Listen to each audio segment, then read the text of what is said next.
1 0.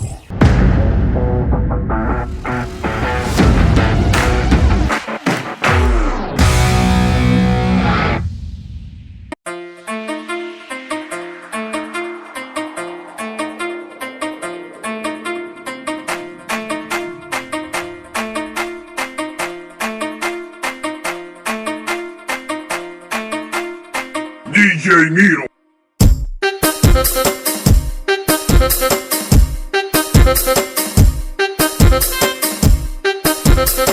صباح الهرم يا اخوانا يا اخوانا يا اخوانا يا اخوانا يا اخوانا يا اخوانا يا اخوانا.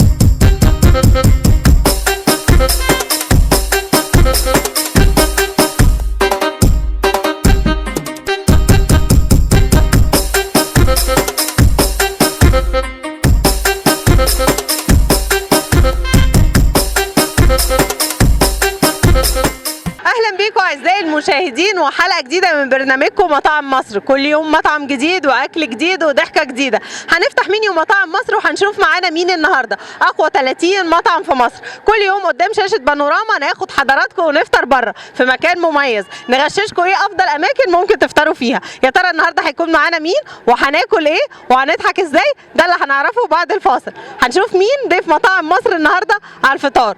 خليكم معانا بعد الفاصل.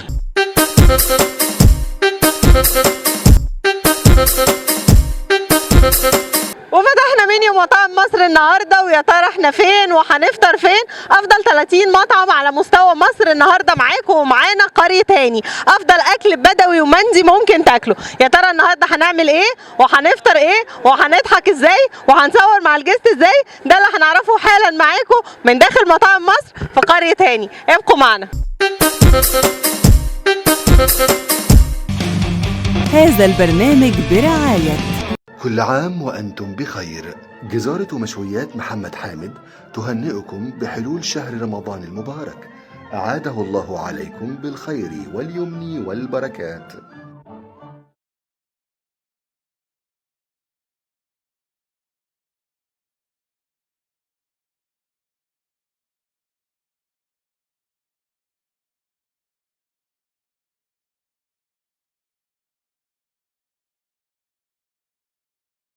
فرضت عليهم الحياة يعيشوها زي ما هي. اتبرع باللي تقدر عليه لصالح الأطفال المرضى والمعاقين، ومندوبنا هيوصلك لحد باب البيت بإيصال معتمد من الجمعية. شارك معانا بهدومك اللي مش عايزها، بلاستيك أو ورق قديم، حاجة في بيتك مش محتاجها، أو حتى مجهودك. علشانهم بدأنا مشوارنا، وعشانهم لازم هنكمل.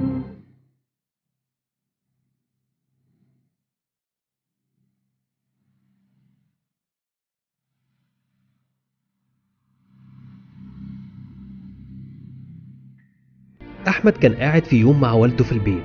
مرة واحدة لقى والده تعب ومش قادر يتنفس. في الوقت ده أحمد بقى مش عارف يعمل إيه، ينزل يجيب عربية، بس مش عارف هل والده هيستحمل لحد ما يوصل للمستشفى ولا يعمل إيه.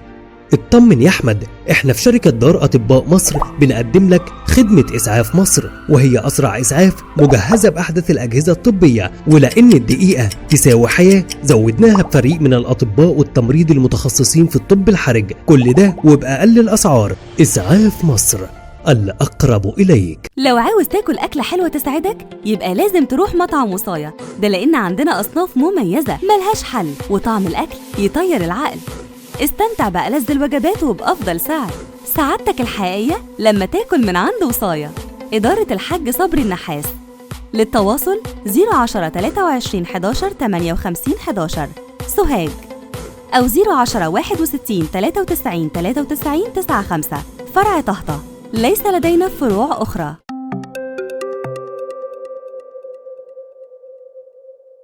ما تصدقوش إن شد البطن ما ينفعش مع القيصرية. عشان نعرف كافة المعلومات عن عمليات شد البطن مع القيصرية تابعونا على صفحتنا على الفيسبوك دكتور خاطر كلينيك.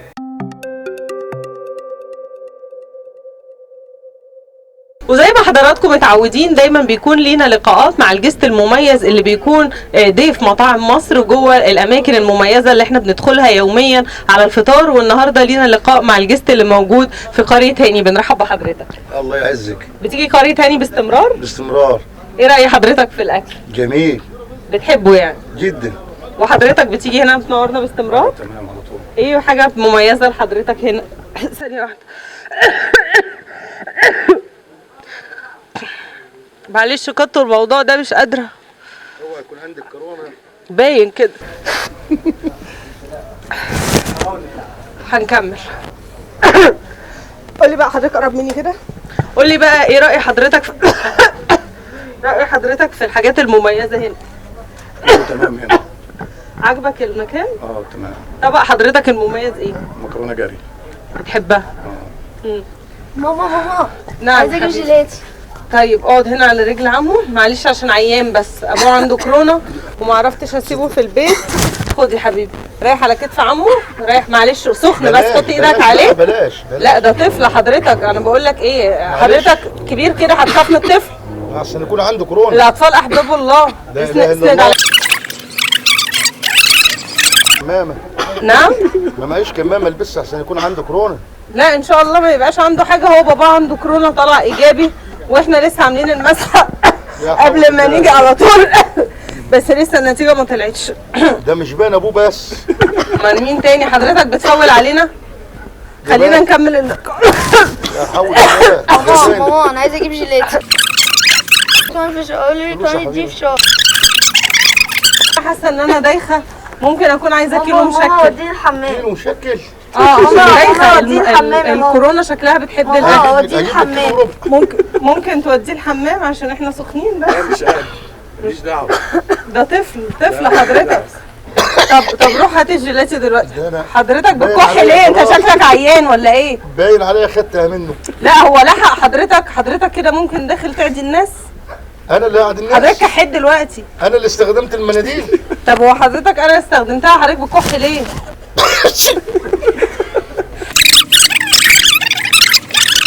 قرب لي بس عشان ماما الفلوس مش مكفية. لا ما انا هتحرج بقى. اخد من عمه تاني. هتحرج. اقعد جنبه بس دلوقتي. خد يا حبيبي. لا عشان ما نكونش لا، بلاش. بنتقل على حضرتك بس. ما نكونش مفيش بنتقل تجاهل عليه. والله. ده هو تجيل عليا انا بس. تقيل من ايه؟ ده عامل رجيم. لا انا باين. طب لو عاوز حاجه بقى عمو ده خلاص ما نتقلش على عمو عشان شكله زعلان. طيب قولي بقى حضرتك ايه اخبارك في الاجراءات الاحترازيه بالنسبه للكورونا؟ عامل ايه؟ حضرتك بتضحك على ايه معلش؟ باين عليها جايه تجيله يعني. لا هو باين اتصاب. هو شكله عنده صح؟ حضرتك ما حللتش ما عملتش اشعاعات اخر فتره؟ ماما وديني الحمام عندي سلوى عايزة ارجع. ما هي اعراضها هي دي الموجه الثالثه. هي الموجه الثالثه. معلش اضرب اللقاء في السريع ونقوم. هضرب اللقاء في السريع. اقعد هنا. قولي بقى حضرتك يا حبيبي انت مش رحت تجيب فشار؟ ارمي يا حبيبي ده وخد واحد تاني من عمه. امسك ارمي ده. ثانية حاسة ان انا دايخة. ممكن لو سمحت 2 شوربة ونص مشكل عشان هي الادوية الانتبيوتيك بيخليني ادوخ مش بقدر تاكل حاجة. عايزة ارجع يا بابا. عايز ترجع؟ طب رجع هنا. رجع بسرعة.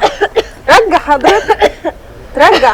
في الحمام يا حبيبي. مش هيقدر يروح الحمام عشان بعمل اللقاء. معلش. طب حضرتك ما عندكش ولاد؟ ما انا عندي. طيب بس ما بيرجعوش. لو جالك الطوفان لجح ولادك الميه. لجح ولادك الميه. ده اللي هو حط ولادك تحت رجليك. اتغير حتى ده اتغير. غيرته في الامثال كمان.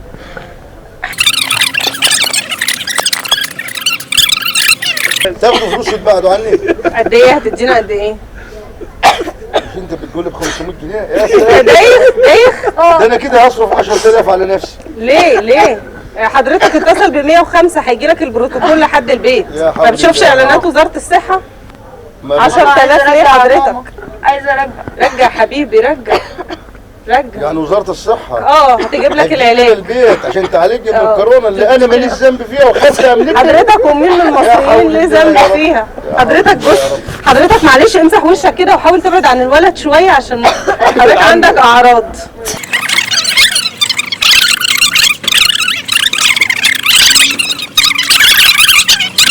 طيب خلينا نخلص اللقاء ده معلش عشان حضرتك شكلك تعبان.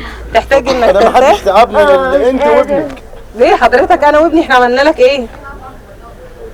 كل ما يصيبنا الا ما كتب الله لنا. ما حضرتك عندك اعراض وانا قاعده معاك، ده انا ما عنديش شغل. اعراض، انا ما عنديش اعراض. حضرتك مش هو انا لو مالي عندي اعراض تصويقات؟ كانت بنت عليا. ما انت باين على لا حضرتك اهو. لا والله انت واحد امال يحتص في وشي وانت بتحتص في وشي، وابوه عنده كورونا كمان. هو ابوه جه؟ وحضرتك هتكلم على ابوه ليه دلوقتي؟ هو جه؟ انت اللي بتقولي الاول. ايوه انا بقول لك ابوه عنده كورونا، هو ابوه جه عشان يعديك، وبعدين نسبه العدوى في الاطفال قليله. حول الله، المفروض معايا مطهر، معايا اي حاجه، معايا ما في كمامه. مطهر هنا، حاطين كمامات ومطهر. انا المفروض اقعد جنبك البس كمامه بصراحه. ليه حضرتك وانا عندي ايه؟ طب حضرتك لو سمحت عشان بدات تضايقني خلينا نخلص اللقاء. ولينا لقاء النهارده مع احد يا حول الله يا رب، يا حول الله يا رب. ماما رجعت وعايزه انام يا ماما مدرب. حط راسك على رجل عمه كده وافرد رجلك كده على الكنبه. افرد رجلك على الكنبه. يا ابني بلاش افرد رجلك عمو. يا حبيبي. ايوه افرد رجلك. احنا هنكمل بس لقاء خلاص. اخر حاجه لو سمحتوا احنا عايزين ليه حضرتك لان انا بكمل هتطلع في التلفزيون حضرتك. ما هطلع وهيجيني الكورونا كده. هيرجع في حجر عمه هنا بسرعه. رجع في حجر عمه، القفطان كبير. بلاش يا حبيبي، بلاش يا حبيبي.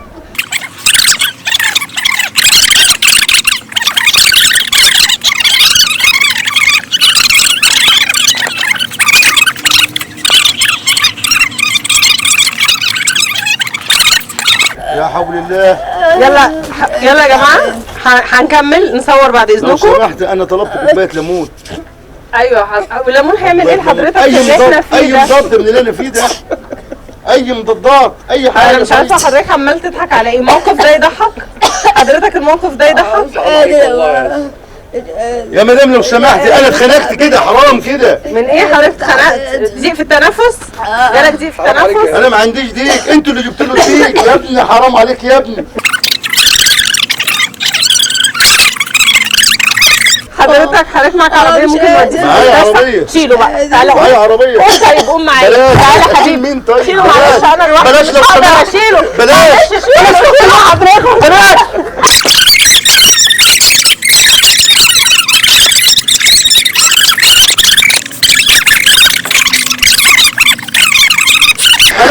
طب بص عشان انا مش قادره امسك نفسي من الضحك اكتر من كده. احنا بنصور برنامج مطاعم مصر وده مقلب كنا عاملينه في حضرتك. احنا ما عندناش كورونا. لا حول الله، ما عندكمش حاجه. كورونا مرض العصر. هات الفلوس. نزيع ان شاء الله. نزيع كل سنه وانت طيب. وحضرتك نزيع وسلام. حضرتك عمال تضحك من الاول ما اتنرفزتش للحظه، حاسس ان الوباء بعيد عنك. كل سنه وانتم طيبين ونورتونا في هاني وعقبال كل سنه. الله يعزك يا رب. كمان قرية هاني ما نسيتش اللي خايفين يجوا او اللي بيتهم بعيد. غطت الدليفري في جميع انحاء اسكندريه والقاهره. اسطول من العربيات هيجيلك في اي مكان انت محتاجه داخل اسكندريه او القاهره. قرية هاني وفرت لك الدليفري في كل مكان. كلمونا على الارقام اللي موجوده على الشاشه يجي لك الدليفري اينما كنت.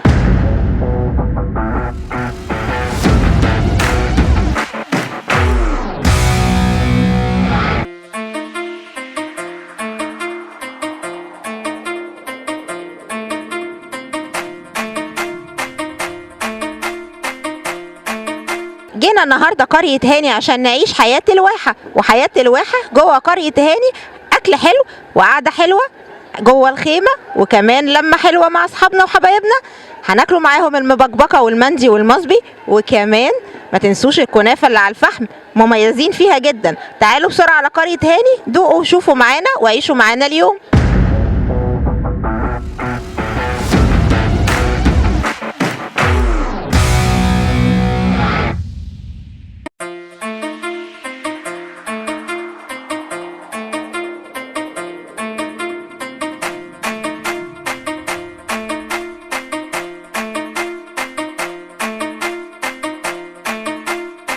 DJ Nero.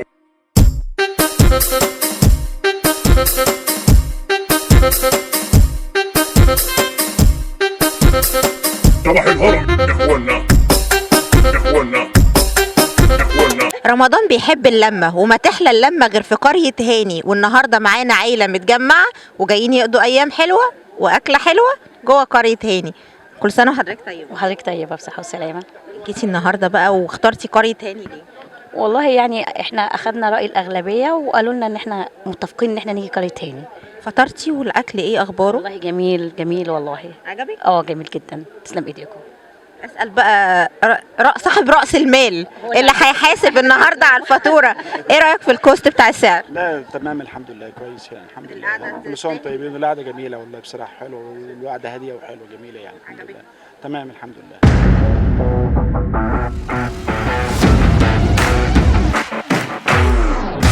ايه رايك في طعم الاكل؟ لا جميل كله حلو. فطرتي ايه النهارده؟ مشويات. هنفطر ايه؟ مشويات. ما عجبكيش؟ ما اكلتيش مبكبكه ولا اي حاجه؟ مبكبكه كان ده اكل بدوي. الاساسي هنا المبكبكه. عجبت حضرتك؟ لا حلوه جميله.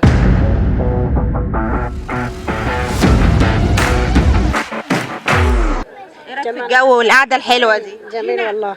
جميله؟ جميل الحمد لله. سعد له بخير. والنجم بيقول لك النجم بقى بتاعهم اللي جايبهم النهارده وشكله هو اللي شار عليهم بالموضوع كله. ايه راي حضرتك في القعده دي؟ هاني ممتاز صراحه طول عمره، وانا على طول باجي هنا وناس محترمين وكويسين. وعاوز اقول لك كوبليه صغير كده، هاني يا ابني الايه الناس بتحبك ليه؟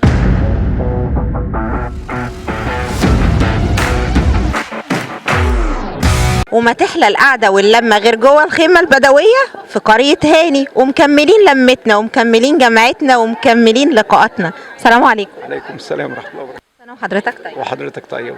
النهارده اخترنا قريه هاني ليه؟ السمعه، الاكل الحلو، اللمه الحلوه، القعده الحلوه. ايه رايك في اكلهم؟ لا ممتاز. حاسس ان روح الاكل البدوي ده حلوه؟ طبعا تغيير يعني غير قعدة البيت، تغيير مكان، قعدة جديدة، قعدة جميلة، حاجة لا جديدة جدا يعني. والشباب بقى، الشباب بتختار قرية هاني وشكل الشباب هم اللي مقترحين على العيلة كلها. طبعا احنا لازم نختار مكان، طبعا نجيب مكان كويس ومكان اكله كويس والقعده فيه حلوه. طبعا احنا بنحب نتلم مع بعض كل رمضان. سنة وانتم طيبين دايما متجمعين. امين يا رب. كل سنه وحضرتك طيبه. وايه رايك في اكله؟ لا الاكل ممتاز طبعا، ما كناش جينا لو الاكل مش ممتاز.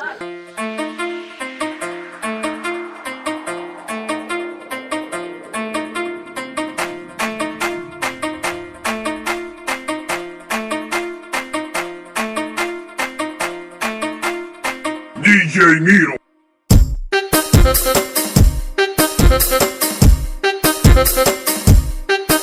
وحضرتك بقى النهارده ايه اللي عازم الناس دي ولا ايه؟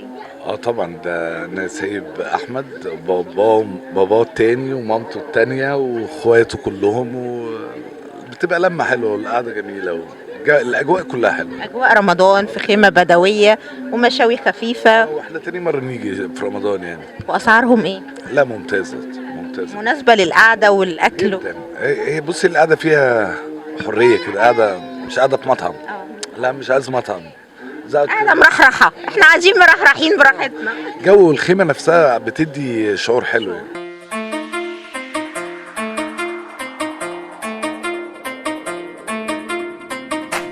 وتحلى القعده بعد الفطار على حمام السباحه في جو بدوي جوه قريه هاني. كل سنه وحضراتكم طيبين.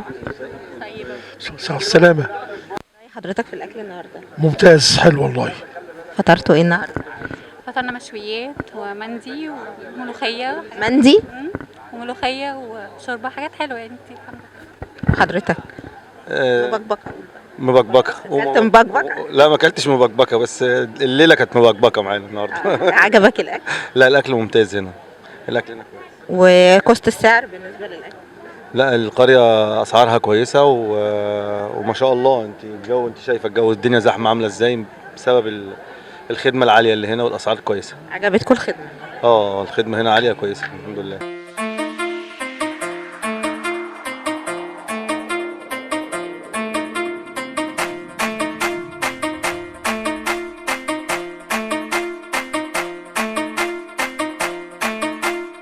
دي جي ميرو.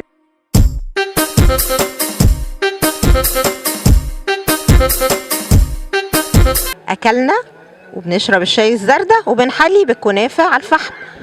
ايه رايك؟ لا تحفه بصراحه، انا اول مره ادوقها بس ما شاء الله جميله جدا. اكلتيها ايه النهارده، نابلسيه ولا بالقشطه؟ لا بالقشطه، بالقشطه كانت جميله بصراحه، سخنه والعسل مظبوط وجميله ما شاء الله، ربنا يبارك لهم. وست الكل بقى هربت من البيت النهارده وجت تغير جو، ايه رايك حضرتك في القعده؟ جميله جميله جميله. واللمه دي ممتازه، دي ايه احلى حاجه اللمه. يا رب دايما متجمعين بيك يا رب. عجبك الاكل النهارده؟ ممتاز ممتاز ممتاز. ايه اللي عجب حضرتك فيه؟ كله حلو ما شاء الله.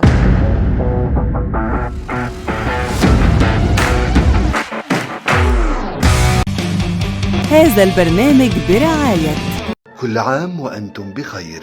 جزارة مشويات محمد حامد تهنئكم بحلول شهر رمضان المبارك. أعاده الله عليكم بالخير واليمن والبركات.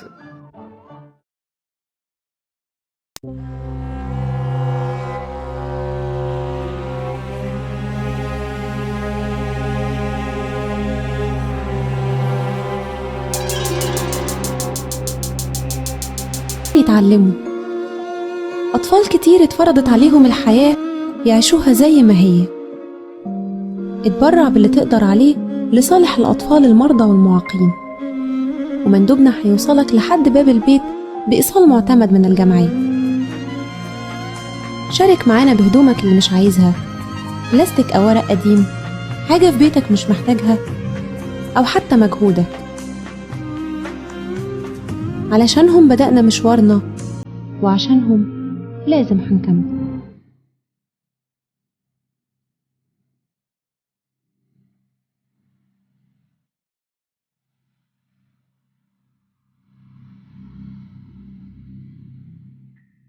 أحمد كان قاعد في يوم مع والده في البيت. مرة واحدة لقى والده تعب ومش قادر يتنفس. في الوقت ده أحمد بقى مش عارف يعمل إيه، ينزل يجيب عربية، بس مش عارف هل والده هيستحمل لحد ما يوصل للمستشفى ولا يعمل إيه. اطمن يا أحمد، إحنا في شركة دار أطباء مصر بنقدم لك خدمة إسعاف مصر، وهي أسرع إسعاف مجهزة بأحدث الأجهزة الطبية، ولأن الدقيقة تساوي حياة زودناها بفريق من الأطباء والتمريض المتخصصين في الطب الحرج، كل ده وبأقل الأسعار. إسعاف مصر، الأقرب إليك. لو عاوز تاكل أكلة حلوة تسعدك يبقى لازم تروح مطعم وصاية، ده لأن عندنا أصناف مميزة ملهاش حل، وطعم الأكل يطير العقل. استمتع بألذ الوجبات وبأفضل سعر. سعادتك الحقيقية لما تاكل من عند وصاية. إدارة الحاج صبري النحاس. للتواصل 010 23 11 58 11 سوهاج، أو 010 61 93 93 95 فرع طهطة. ليس لدينا فروع أخرى.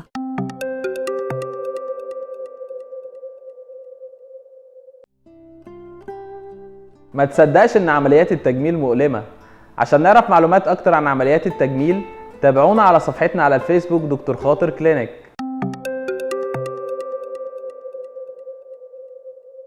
عايز تعيش أجواء بدوية حلوة قوي وتعيش في الهواء الطلق، وكمان تاكل أكل حلو مبكبكة ومندي ومصبي وكل حاجة حلوة من الأكل البدوي الجميل، تعالى هنا بسرعة على قرية هاني. ومكملين لقاءاتنا داخل قرية هاني. كل سنة وحضرتك طيبة. انت طيبة. ايه أخبار الأكل النهاردة؟ لا الأكل ممتاز جدا والله، والشيف والشيفات كانوا كويسين جدا طبعا بالنسبة للأكل يعني، والتقديم كان كويس جدا يعني. أكلت ايه النهاردة؟ الحمد لله الحمد لله، كان يوم جميل والاكل تمام والقريه منظمه جدا. فطرت ايه؟ فطرنا مشويات مشكل وريش لوني، والحمد لله كل حاجه تمام الحمد لله. هربتي من المطبخ النهارده؟ اكلتي ايه؟ انا بحب قريه هاني، احنا بجيها على طول، مش اول مره طبعا، احنا بنيجي على طول قريه هاني. ممتازه باكلها، مشهوره بالمكرونه بتاعتها، باكلها. المبكبكه دي لمنا واحد عندنا. اكلتيش كنافه لسه؟ لا الكنافه كمان شويه، طلبنا البطيخ والكنافه. بطيخ وكنافه، ايوه في الجو بقى مع البسين. بس هنا جميل جدا، هنا قريه هاني معروفه يعني، والطقم كله محترم والاكل طعمه جميل. يا رب دايما مبسوطه. ايه رايك حضرتك في الاجواء؟ لا حلوه جدا ومنظمه جدا جدا. اخدوكي النهارده يفسحوكي شويه؟ طبعا. خطيب بيتي حبيبي وخطيبته، وجميله جدا صراحه، وبسطنا ومنظمه جدا والاكل ممتاز.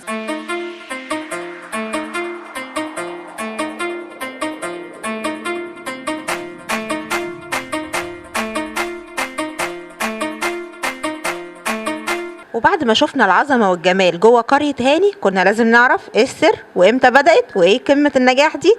خلينا نعرفه من الحاج هاني الجراري صاحب قرية هاني. السلام عليكم. السلام ورحمة الله وبركاته. كل سنة وحضرتك وانت طيبة، حضرتك كل سنة طيبين. ايه الجمال اللي انتوا عاملينه ده؟ الحمد لله، والله التوفيق من ربنا سبحانه وتعالى، الحمد لله رب العالمين. الحمد لله. قول لي بقى يا حاج، انتوا بدأتوا امتى قرية هاني؟ والله بادين لنا حوالي 8 سنين كده، حوالي 8 سنين فتحنا وربنا وفقنا والحمد لله، وعاملين فرع تاني لي حوالي سنة ونص كده فاتحين قدام دندي مول في الشيخ زايد. هي فراقه هنا والشيخ زايد. الشيخ زايد بالظبط. وايه مش ناويين تفتحوا لنا حاجة ثانية؟ والله الحمد لله رب العالمين، دلوقتي احنا مكتفيين كده الحمد لله رب العالمين لحد ما ربنا ان شاء الله يرفع عنا البلاء ده والوباء بتاع كورونا ده، نفكروا نفتحه تاني ان شاء الله باذن الله. ان شاء الله. قول لي يا حاج، ايه استعداداتكم لرمضان؟ انا شايفه اجواء رمضانيه ومكان مخصص للاطفال وكيدز اريا، تقريبا انتم ما شاء الله يعني موفرين كل حاجه، بس ايه استعداداتكم بقى للاجواء الرمضانيه في ظل الكورونا؟ والله كل شهر رمضان بنبقوا مستعدين قبليه، مجهزين ترابيزات ومجهزين كل شغلنا نبقوا مجهزين كل حاجة، لكن رمضان ده كان له يعني نظام معين يعني كده، فاحنا نظمنا نفسنا على أساس ان الوضع الحالي بتاع كورونا ده، وعملنا التباعد ومشينا بال50% اللي الرئيس امرنا بيه. والاجراءات الاحترازيه احنا شفنا بصراحه يعني احنا شفنا بمرأة عينينا وبكاميراتنا الماسكات، كل الاستاف لابس ماسكات، كله بيتعامل بجلافزات، الادوات المستخدمه كلها من البلاستيك، يعني الموضوع كان قمه الاجراءات الاحترازيه، قمه الحفاظ على حياه الناس، وده احنا شفناه بعينينا وشفناه بكاميراتنا وحضراتكم شفتوه كلكم. ايه الجديد عندكم؟ هتقدموا لنا ايه اطباق جديده، ايه حاجات جديده؟ والله اللي اهم من الجديد واهم من الكلام ده ان اللي يكون جاي عندنا يكون في امان، ويكون يعني الاحترازات، يعني احنا دلوقتي شغالين اي حاجه بتنزل قدام الزبون مفيش اطباق بقى وترجع وتتغسل والكلام ده كله، ده يترمى وبيجي غيره. اللي حضرتك شفتيه احنا شغالين بيه من كله، حتى كوبايات الزردة بتوع الشاي، حتى اطباق السلطات، كل ده الحاجه بتستعمل مره واحده وتتركن. تمام. فالجديد ان احنا نبقوا مهتمين بخدمه الزبون بتاعنا، وبعدين بفضل الله سبحانه وتعالى ان احنا 90% من الرواد بتوعنا يعني يعتبروا اصدقائنا مش زباين عندنا، بيتعاملوا معنا في اي شيء الحمد لله رب العالمين. حتى لما فتحنا في الشيخ زايد ما عملناش افتتاح، احنا فتحنا كده الحمد لله توفيق من ربنا سبحانه وتعالى، ربنا كرمنا ورضانا والحمد لله، حتى في وقتنا الحالي وقت كورونا وكده، ولكن الحمد لله متراضيين و100% والحمد لله رب العالمين. دايما اهل الواحه بيحبوا ينقلوا لنا عيشه الواحه وحياه الواحه باحسن صوره. ليه فكرت في الفكره كلها؟